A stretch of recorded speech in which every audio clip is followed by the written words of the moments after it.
آپ نے دیکھا کہ کچھ یعنی گزشتہ سال کیا حالات ہوئے تھے، چار مینار کے قریب ایک ہی خاندان کے بے شمار افراد اپنی زندگیوں سے محروم ہو گئے تھے، اور آپ نے دیکھا کہ آگ بھڑک اٹھنے کے نتیجے میں، اور اچھا ہوا ان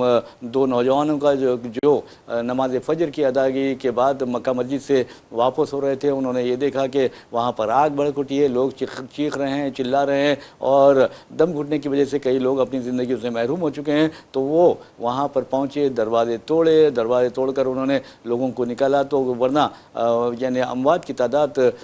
مزید بڑھ جاتی تھی۔ تو بہرحال یہ حالات ملک میں پیدا ہوئے ہیں۔ ویسے بھی ناظرین، ہم آپ کو لیے چلتے ہیں مغربی بنگال میں آپ نے دیکھا کہ کس طرح کے حالات پیدا ہوئے ہیں، اور سویندو ادھیکاری کیسے چیف منسٹر بنے ہیں، بی جے پی کو کس طرح اقتدار ملا ہے، اور ممتا بنرجی نے کیا کیا الزامات عائد کیے ہیں۔ آپ اچھی طرح جانتے ہیں کہ ممتا بنرجی نے مغربی بنگال میں بی جے پی پر الزام عائد کیا کہ اس نے کم از کم 100 جو سیٹس ہیں وہ لوٹے ہیں، یعنی ووٹ چوری کی ہے، اور ووٹ چوری کے ساتھ ساتھ ممتا بنرجی نے کہا کہ بی جے پی وہ پارٹی ہے جو حکومتوں کو بھی چرا لیتی ہے، اور اس کے لیے گورنروں کا استعمال کیا جاتا ہے۔ اس کے ساتھ ساتھ آپ دیکھیں گے کہ جو قومی ایجنسیز ہوتے ہیں، چاہے وہ انفورسمنٹ ڈائریکٹوریٹ ہو، سی بی آئی ہو، یا پھر انکم ٹیکس ڈپارٹمنٹ ہو، یا پھر آپ NIA ہو، دوسری جو ایجنسیز ہو، خاص طور پر الیکشن کمیشن ہو، اسے خرید لیا جاتا ہے، اس کے ساتھ ساز باز کی جاتی ہے۔ یہ ممتا بنرجی کہتے ہیں، ہم نہیں کہتے، کیونکہ ہم کو تو تمام حکومت کی جو ایجنسیز ہے اس پر پورا بھروسہ ہے، اور خاص طور پر عدلیہ پر آج جو سوالات اٹھائے جا رہے ہیں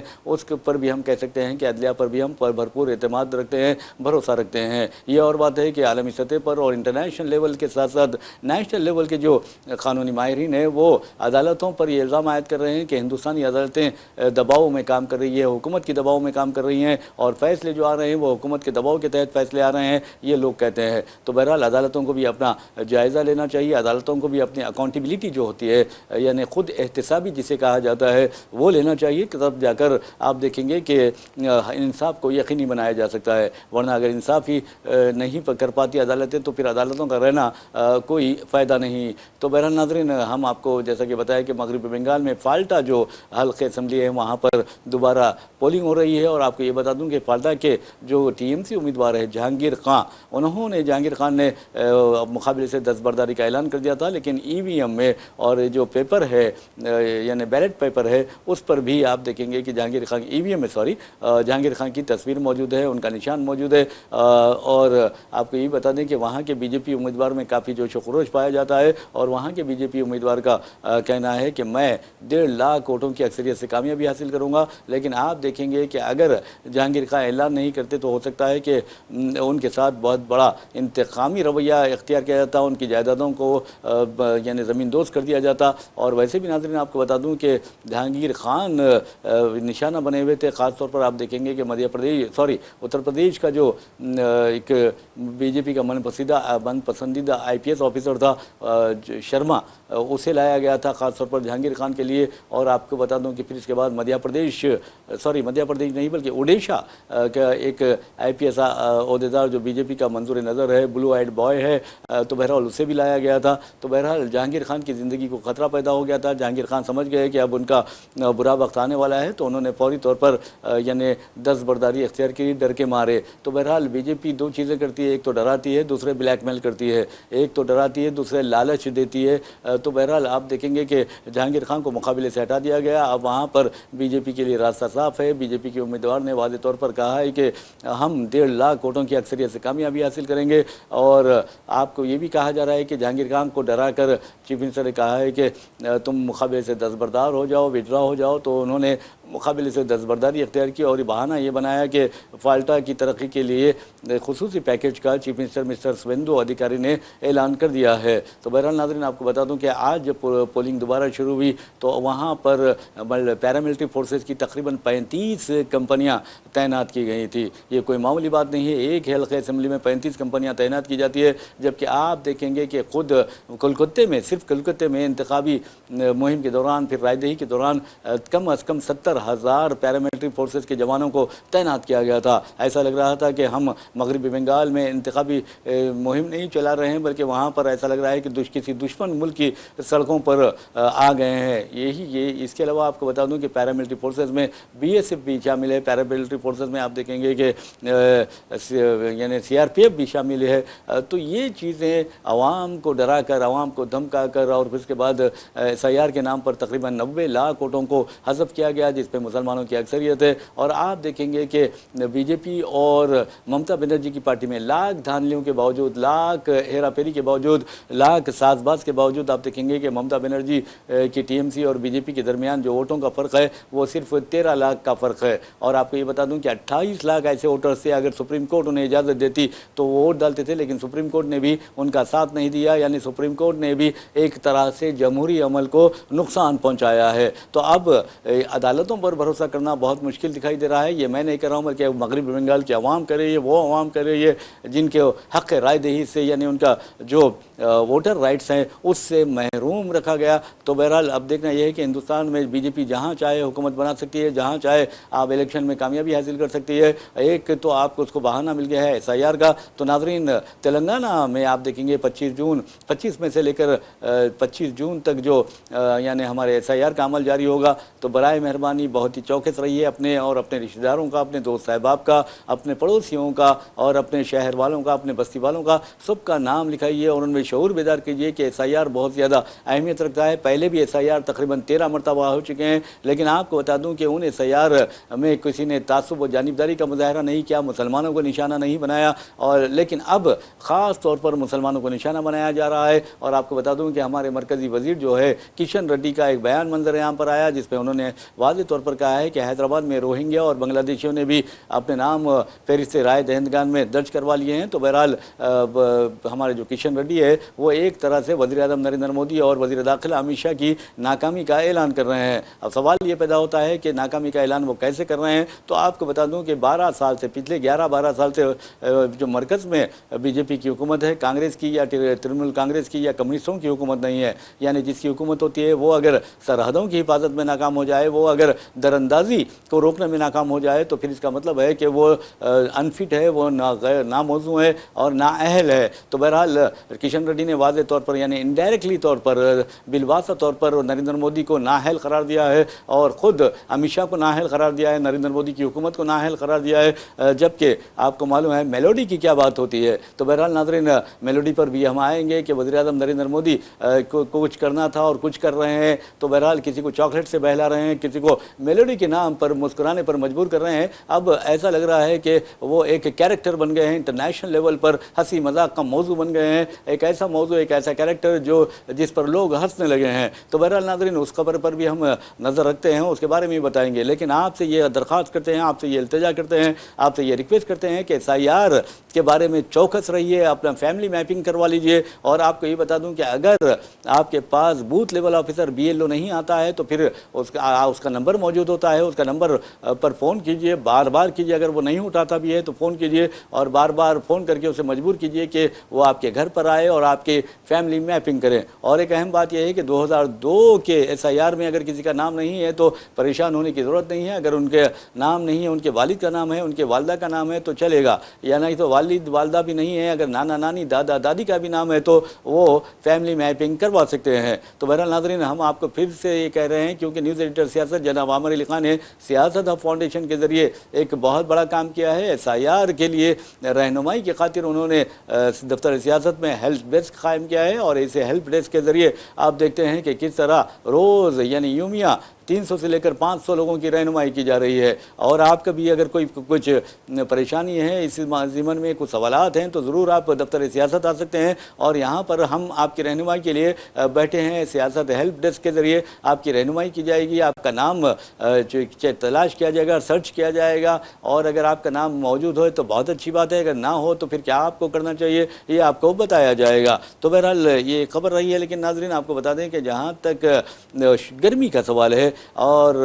گرمی فی الوقت ایسا لگتا ہے کہ سیاسی طور پر بھی بڑھ گئی ہے اور موسمی طور پر بھی بڑھ گئی ہے۔ آپ نے دیکھا کہ وزیر اعظم نریندر مودی نے بار بار یہ کہا ہے کہ لوگوں کو 1 سال تک سونا نہ خریدیں، تو بہرحال وزیر اعظم نے یہ کہتے ہوئے سونے کے زیورات کے جو تاجرین ہیں ان کی 1 سال تک نیند اڑا دی ہے۔ اور دوسری اہم بات یہ ہے کہ یہ جو بھکت ہیں وزیر اعظم نریندر مودی کے کٹر بھکت ہیں یہ سونے کے تاجرین، انہوں نے کہا تھا کہ ہم کچھ بھی کریں گے لیکن مودی کو ناکام نہیں ہونے دیں گے۔ تو بہرحال اب بیچاروں کا 1 سال تک پتہ چلے گا کہ مودی جی نے ان کے ساتھ کیا کر دیا ہے۔ مودی جی ہر ایک کے ساتھ ایسا ہی کرتے ہیں جو بھی ان کی مدد کرتا ہے۔ تو بہرحال ناظرین آپ کو بتا دوں کہ اب سونے کے تاجرین کی نیند حرام ہو گئی، یعنی سونے کے تاجرین کا سونا حرام ہو گیا ہے۔ اور دوسری طرف آپ کو بتا دوں کہ وزیر اعظم نے یہ مشورہ دیا تھا کہ آپ بیرونی ممالک میں تعطیلات نہ گزاریں، بیرونی ممالک میں آپ شادیاں نہ کریں، بیرونی ممالک میں آپ انگیجمنٹ کی رسم ادا نہ کریں، کیونکہ جو بیرونی زر مبادلہ ہوتا ہے یعنی ڈالر کی شکل میں ہوتا ہے تو وہ خرچ ہو جائے گا، اور ہمارا بیرونی زر مبادلہ اگر کم ہوتا جائے گا تو پھر روپے کی قدر گرتی جائے گی۔ ویسے بھی ناظرین آپ کو بتا دوں کہ وزیر اعظم نریندر مودی کو ان کے تعریف کے قابل ہے بیچارے کہ ان کی حکومت میں تاریخ میں پہلی مرتبہ روپیہ ڈالر کے مقابلے میں سب سے زیادہ نیچے گر گیا ہے۔ یقین مانیے کہ ویسے بھی چلیے روپیہ تو نیچے گر جائے تو اٹھا لیا جائے گا، لیکن جو پولیٹیشین لوگوں کی عوام کی نظروں سے اپنی رعایا کی نظروں سے گرتا ہے اسے اٹھانا مشکل ہے۔ تو بہرحال ڈالر کے مقابلے میں روپے کی قدر آپ کو بتا دیں کہ 96 روپے 50 پیسے جو ہے اب 1 ڈالر کے مساوی ہو گئے ہیں۔ اور آپ کو یہ بھی بتا دوں کہ یہی وزیر اعظم نریندر مودی تھے جو چیختے تھے، چلاتے تھے، بلبلاتے تھے اور ایسا لگتا تھا کہ ان کو کچھ ہو گیا ہے۔ مثال کے طور پر وزیر اعظم اس وقت کے جو تھے doctor Manmohan Singh, international level پر اگر آپ دیکھا جائے تو ماہرین اقتصادیات میں ان کا شمار ہوا کرتا تھا، اور اس قدر وہ قابل شخصیت تھے کہ کئی عالمی ادارے ان کی خدمات حاصل کیا کرتے تھے، اور انہوں نے ہندوستان کی جو معاشی پالیسی یعنی بحیثیت وزیر فائنانس، بحیثیت وزیر اعظم معاشی پالیسی کو آگے بڑھایا۔ آزادانہ و فراغ دلانہ کہا جاتا ہے، لبرل جو اکنامک پالیسیز تھے اس پر امپلیمنٹ کروایا، اور اس کے نتیجے میں آپ دیکھیں گے کہ ہندوستان آج دنیا کی تیسری بڑی معاشی طاقت بننے جا رہا ہے۔ اس کا کریڈٹ ہمارے وزیر اعظم نریندر مودی لیتے ہیں، لیکن وہ بیچارے یہ اس طرح کے کریڈٹ لینے کے قابل ہی نہیں ہے، کیونکہ آپ دیکھیں گے کہ جو شخص جس وقت ڈاکٹر منموہن سنگھ کے دور حکومت میں روپے کی قدر ڈالر کے مقابلے میں یعنی 60 روپے 1 ڈالر کے مساوی ہوا کرتا تھا، ہمارے وزیر اعظم چیختے تھے، چلاتے تھے اور یہ کہا کرتے تھے کہ گرنے کا مقابلہ ہو رہا ہے روپے کے درمیان اور کانگریس کے درمیان۔ تو اب مقابلہ کس میں ہو رہا ہے؟ کیا وزیر اعظم نریندر مودی اور روپے کے درمیان مقابلہ نہیں ہو رہا ہے؟ اور دونوں اس قدر زیادہ گر رہے ہیں، ایک تو عوام کی نظر سے گر رہا ہے تو دوسرا ڈالر کے مقابلے میں گر رہا ہے۔ یہ میں نہیں کہہ رہا ہوں، راہل گاندھی یہ کہتے ہیں، اور راہل گاندھی نے یہ بات کہی ہے۔ ویسے بھی راہل گاندھی بہت زیادہ مذاق بھی اڑا رہے ہیں میلوڈی کے لے کر، اور آپ نے دیکھا کہ کس طرح اطالوی جو وزیر اعظم ہے، اٹالین پرائم منسٹر جو ہیں، ان کو جس خاتون پرائم منسٹر کو میلونی کو جس طرح انہوں نے میلوڈی پیش کیا، آپ دیکھیں گے کہ اب کہا یہ جا رہا ہے کہ میلوڈی کی قیمت میں اضافہ ہوا ہے۔ کاش وزیر اعظم ہندوستان میں محبت کے لیے کام کرتے تو ہو سکتا ہے کہ محبت کی قدر و قیمت بھی بڑھ جاتی، لوگ نفرت سے دور ہونے لگتے، اور جس طرح راہل گاندھی نے نفرت کے بازار میں محبت کی دکان کھولنے کی بات کی ہے، اور آپ دیکھیں گے کہ وہ دکان کھل جاتی اور وزیر اعظم کو بھی کچھ آخری عمر میں ثواب مل جاتا، کیونکہ وزیر اعظم اب کوئی چھوٹے بچے نہیں رہے یا جوان نہیں رہے یا ادھر نہیں رہے، بلکہ اب بڑھاپے میں اس منزل پر آ گئے ہیں جو بڑھاپے کی آخری منزل بھی کہی جاتی ہے، یعنی 76 ایئرس اب ان کے رننگ ہیں۔ تو بہرحال بیچاروں کو یہ سوچنا چاہیے کہ انہوں نے عوام کو کیا دیا ہے، عوام سے کیا لیا ہے۔ ویسے بھی آپ کو بتا دوں کہ وزیر اعظم نریندر مودی یہ کہا کرتے تھے کہ ہم تو فقیر ہیں اور وقت آئے گا تو تھیلا ڈالیں گے نکل جائیں گے، لیکن آپ کو بتا دوں کہ اگر وزیر اعظم فقیر ہے تو میں سمجھتا ہوں کہ ہر ہندوستانی کو وزیر اعظم جیسا فقیر بن جانا چاہیے، کیونکہ اگر وزیر اعظم کی اگر سوٹ کی بات کرتے ہیں تو آپ کو بتا دوں کہ ان کا سوٹ 1 ملین سے زائد روپے کا ہوتا ہے، اگر بوٹ کی بات کرتے ہیں تو اس کی سمجھیے کہ لاکھوں میں وہ بوٹ ہوتا ہے، یہاں تک کہ گوگلز اگر وہ پہنتے ہیں تو سمجھیے کہ ان کا گوگلز کی قیمت بھی لاکھوں میں ہوتی ہے، جبکہ ہمارے ڈاکٹر منموہن سنگھ جیسا انٹلیکچوئل پرائم منسٹر آپ دیکھیں گے کہ وہ 10 روپے کا پین استعمال کیا کرتے تھے، جبکہ ہمارے وزیر اعظم نریندر مودی کے بارے میں کہا جاتا ہے کہ وہ لاکھوں روپے مالیتی پین کا استعمال کرتے ہیں۔ تو بہرحال آپ اندازہ کیجئے کہ آج حالت یہ ہو گئی کہ ہر کوئی یعنی آپ اندازہ کیجئے دولت جو ہوتی ہے وہ دولت اس پر پردے کی طرح کام کر رہی ہے، اس کی جہالت پر، اس کے حسب نسب پر، اس کے خاندانی پس منظر پر، فیملی بیک گراؤنڈ پر ایسا لگتا ہے کہ یہ ایک پردے کی طرح کام کر رہی ہے۔ ہر کوئی اچھے کپڑے پہنتا ہے تو سمجھیے کہ وہ بہت بڑا آدمی ہو گیا، نہیں ہوتا ہے۔ اس کی باڈی لینگویج جو ہوتی ہے وہ آپ کو وہ اس سے ظاہر ہو جاتا ہے وہ کتنا بڑا آدمی ہے. جب وہ بولنے لگتا ہے اس کا لب و لہجہ جب آپ دیکھتے ہیں, اس کے پرواز تخیل دیکھتے ہیں, اس کے تھنکنگ دیکھتے ہیں, اس کی سوچ و فکر دیکھتے ہیں, تو آپ کو پتہ چل جاتا ہے, اس کا لہجہ دیکھ کر آپ کہہ سکتے ہیں کہ یہ کتنا بڑا آدمی ہے. کپڑے اگر تو ویسے تو سب پہن رہے ہیں, اب تو جانوروں کو بھی کپڑے پہنائے جا رہے ہیں. آپ اندازہ کر سکتے ہیں کتے, بلی اور بکروں کو بھی کپڑے پہنائے جا رہے ہیں. تو اب اندازہ کیجئے کہ ہر اچھے کپڑے پہننے والا اچھا انسان نہیں ہوتا, یا اس کا جو ٹیسٹ ہے وہ بھی آپ اندازہ کر سکتے ہیں کہ اس کا ٹیسٹ کیسا ہوگا. یعنی اردو میں کہتے ہیں اسے ذوق لباسی کیسا ہوگا. تو بہرحال ناظرین, آپ کو بتا دوں کہ رنگوں کا انتخاب بھی بہت زیادہ اہمیت رکھتا ہے. آپ کسی بڑی محفل میں جا رہے ہیں اور عجیب و غریب رنگ استعمال کرتے ہوئے وہاں پہنچ رہے ہیں, تو آپ سوائے موضوع مذاق بننے کے کچھ نہیں بنتے. تو بہرحال ناظرین, ایک اور خبر کی جانب ہم لیے چلتے ہیں, اور اس خبر کا تعلق ہے انٹرنیشنل لیول سے. اور آپ یہ بھی اچھی طرح جانتے ہیں کہ آج ساری دنیا ایران پر امریکہ اور اسرائیل کے ناجائز و غیر قانونی حملوں کی وجہ سے, غیر قانونی جنگ کی وجہ سے ایک بحران کا شکار ہے. ایک تو تیل کی قلت پائی جاتی ہے, اور قدرتی گیس جو ہے اس کی قلت ساری دنیا میں پائی جاتی ہے, اور قیمتوں میں بھی بے تحاشا اضافہ ہوتا جا رہا ہے. اور آپ کو بتا دوں کہ آبنائے ہرمز کے بند کرنے کے بعد سے ایران نے جس طرح کا انتخابی رویہ اپنایا ہے, اس کے نتیجے میں بھی تیل کی جو سربراہی ہوتی تھی وہ بہت زیادہ متاثر ہوئی ہے. ایسے میں آپ کو بتا دوں کہ امریکہ نے کچھ تجاویز پیش کیے ہیں, ایران نے بھی کچھ تجاویز پیش کی ہے, اور یہ دونوں جنگ ختم کرنے کے لیے ایک دوسرے کی تجاویز کا جائزہ لے رہے ہیں. لیکن ایسا لگتا ہے کہ امریکہ جان بوجھ کر ایران کو پھر دوبارہ جنگ کے یعنی تاریکی میں ڈھکیلنا چاہتا ہے. لیکن اس مرتبہ پچھلے مرتبہ کی طرح اس مرتبہ بھی امریکہ اور اسرائیل کو بہت زیادہ مالی نقصان کا سامنا کرنا پڑے گا. ان کے جو اتحادی ہیں ان کو بہت زیادہ نقصانات کا سامنا کرنا پڑے گا. بتایا جاتا ہے کہ ٹرمپ پوری طرح جنگ ختم کرنا چاہتے ہیں, لیکن نیتن یاہو جنہوں نے ٹرمپ کو بآسانی بیوقوف بنایا ہے, تو بہرحال پھر ایک مرتبہ ٹرمپ کو بیوقوف بنانا چاہتے ہیں. تاہم ٹرمپ بیوقوف نہیں بننا چاہتے. تو آپ کو تازہ خبر ہم یہ سناتے ہیں, بریکنگ نیوز یہ سناتے ہیں کہ ٹرمپ اور نیتن یاہو کے درمیان ٹیلی فونک گفتگو ہوئی, ٹیلی فون پر بات چیت ہوئی, جس کے بعد نیتن یاہو غصے میں آ گئے. تو بہرحال البرٹ پنٹو کو غصہ کیوں آیا آپ نے سنا ہوگا, لیکن اب یہ سوال پیدا ہو رہا ہے کہ نیتن یاہو کو غصہ کیوں آیا. اس لیے آیا کہ نیتن یاہو پر ٹرمپ نے کہہ دیا کہ بھائی بہت زیادہ ہو گیا ہے, آپ نے امریکہ کو تباہ کر دیا ہے, میری امیج بھی متاثر کر دی ہے. حد تو یہ ہے کہ لوگ مجھے گالیاں دے رہے ہیں, میرے ذہنی حالت پر شکوک و شبہات کا اظہار کر رہے ہیں, اور تمہاری وجہ سے یہ ہوا ہے, اس طرح کی باتیں ہوئی ہے شاید. اس کے بعد ٹرمپ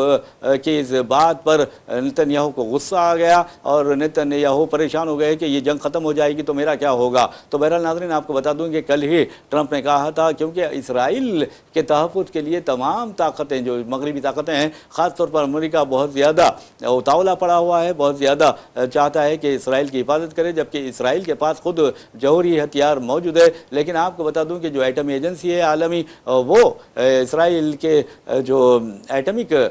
پاور پلانٹ ہے اس کا معائنہ نہیں کرتی. حالانکہ اسرائیل نے انسانیت کو نقصان پہنچانے والے عام تباہی کے ہتھیار بڑے پیمانے پر تیار کیے ہیں. ویسے بھی ناظرین, آپ کو بتا دوں کہ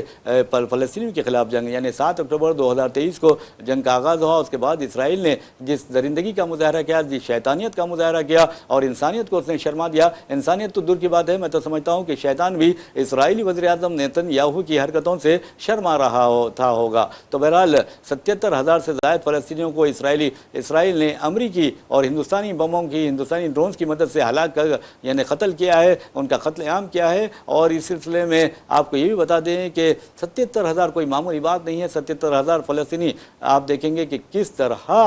یعنی جام شہادت نوش کرتے ہیں, اور اس کے باوجود یہ جو درندہ ہے اپنی درندگی کا سلسلہ جاری رکھتا ہے. تو بہرحال جو 77,000 فلسطینی شہید ہوئے ہیں, ان میں خواتین اور بچوں کی اکثریت ہے, اور اس کے باوجود بھی عالمی برادری کو شرم نہیں آتی. تو بہرحال ناظرین, امریکہ ہر حال میں اسرائیل کو بچانا چاہتا ہے, اور امریکی صدر ڈونلڈ ٹرمپ کا یہی کہنا تھا کہ اگر ایران جوہری ہتھیار استعمال کرتا ہے تو سب سے پہلے اسرائیل کو صاف کر دے گا, یعنی اسرائیل کی بقا کو خطرہ ہوگا, اسرائیل کی بقا خطرے میں پڑ جائے گی, ان کا یہی کہنا تھا. تو بہرحال ہم آپ کی یہ دیکھتے ہیں کہ اب آنے والے دن کیا ہوتا ہے. ویسے بھی ناظرین, ہم آپ کو بتاتے ہیں کہ ایران اور اسرائیل اور امریکہ کے درمیان جو جنگ بندی کا سلسلہ جاری ہے, انشاءاللہ حج یعنی 27 میں کو آپ دیکھیں گے کہ وہاں پر عید ہے, عید الاضحیٰ منائی جا رہی ہے. مکہ مکرمہ سعودی عرب کے ساتھ ساتھ پورے خلیج مشرق وسطیٰ کے ممالک میں، اور ہندوستان میں 28 مئی کو عید الاضحیٰ کا انعقاد عمل میں آئے گا، اس کے بعد ہی کچھ نہ کچھ یہاں جنگ جاری رہے گی یا نہیں رہے گی، اس سلسلے میں فیصلہ کیا جائے گا، مجھے ایسا لگتا ہے۔ ویسے بھی اسرائیلی وزیر اعظم نیتن یاہو امریکہ صدر ڈونلڈ ٹرمپ کو جو پہلے ہی بیوقوف بنا چکے ہیں اور بار بار بیوقوف بنا بھی رہے ہیں اور ٹرمپ بیوقوف بن بھی رہے ہیں، تو بہرحال پھر دباؤ ڈال رہے ہیں کہ ایران پر حملہ کیا جائے، لیکن مجھے ایسا نہیں لگتا، کیونکہ آپ کو بتا دوں کہ امریکی صدر ڈونلڈ ٹرمپ نے واضح طور پر کہا ہے کہ سعودی عرب کے ولی عہد شہزادہ محمد بن سلمان، اس کے علاوہ آپ دیکھیں گے قطر کے امیر صاحب سمو شیخ تمیم بن حمد الثانی، اور پھر آپ دیکھیں گے کہ جو متحدہ عرب امارات کے صدر ہے شیخ محمد بن زاید ال نہیان، ان کے بارے میں انہوں نے باضابطہ طور پر صدر ٹرمپ سے اپیل کی تھی کہ وہ ایران پر حملہ نہ کرے، کیونکہ اگر آپ ایران پر حملہ کریں گے، اور یہ بھی میں نہیں کہہ رہا ہوں بلکہ ایک اسرائیلی صحافی ہے، اس نے یہ کہا ہے کہ اصل وجہ یہ ہے کہ ان تینوں ممالک کے سربراہوں نے یہ کہا ہے کہ ٹرمپ سے کہ اگر آپ حملہ کریں گے ایران پر تو پھر اس کا خمیازہ ہمیں بھگتنا پڑے گا، اس کی قیمت ہمیں ادا کرنی پڑے گی۔ تو بہرحال ناظرین، انہی خبروں کے ساتھ ہم اپنا پروگرام اختتام کو پہنچاتے ہیں۔ اپنے میزبان محمد ریاض احمد کو اجازت دیجیے، انشاءاللہ پھر ملاقات ہوگی، پھر بات ہوگی، تب تک کے لیے اللہ حافظ۔